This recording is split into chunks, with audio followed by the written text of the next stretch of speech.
बाहाय कबा विजिट खाइदों खाइ बेले हम बाइसिन मीडिया रखनो तिनी चिनी ताकरजला सीएससी और कैसा specialist mega specialist health camp खाइजंगा नयटा डिपार्टमेंट दी जेमन मेडिसिन दंगो ऑर्थो दंगो निनी ऑप्था दंगो सर्जरी दंगो इवन स्पेशलिस्ट गायनोकोलॉजिस्ट खाइजा को माके 9 डिपार्टमेंट तिनी दी जंगरो कैसा कहम एटा आमसानि लुकरनि काहामनि बगै आमसानि लुकरक न जतन साइमानो ताकरजला एरिया तो बेले बैकवर्ड एरिया तर गोबां मा पेशेंट्स दंफानो जों सेबाबे ट्रिटमेन्ट मानिया हयतो आगरला थां खाने नांगो जेमन कैटरेक्ट दं प्रब्लेम दं ओंखाय अमनो दिनै जों मानखा आं एक्चुअली सानाम समाज कामबसे दिनै ताकरजला ओ सीएससी नि दिनै एमओसी डॉक्टर बिमल कल मन बेले हामबाया फरो बो दुक बाय बन सखारम बाय तै डॉक्टर दी दंगो दिनै असिस्टेंट बो सीएम इंचार्ज सीएम दंगो कारण बेले हामबाय तै डॉक्टर स्टाफ डॉक्टर विकास कोन एजेएमसी नि डॉक्टर कारण बेले बेले हामबाया फरो कारण मोहाय कैसा दिनै आमसायो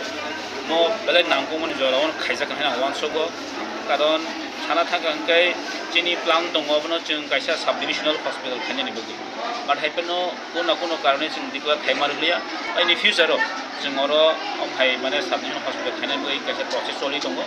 obro chung success khanai obro man khana asa khayo even oro kaisa phai chung nuk khaika chini o takar cholabo chini oro chin sub division जों गोबां जेटा मेसिनस नांगौ तर एक्सट्रा मेसिनाव दं टेक्निशियानाव दङ बाट खायसे सर्टेज न जों जेटा जोंनि आल्ट्रासनोग्राफि गावबो जों गोबां जराव जोंनि तो स्टोन हुतु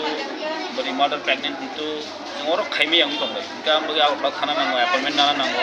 गावनोबो आं दिनै वानसका आनि बिया फान बेखौनो जों माबनो सिजनआवनो जों माने थांनाय ओमफ्राय हपफुली आमसेन लोगोराव ताइबो गाहाम सार्भिस माने वानसका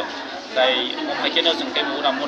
हेल्थ कैम्प नांगौ बारा रकम माखायनाय कारण म कायसे जोंनि सीएससी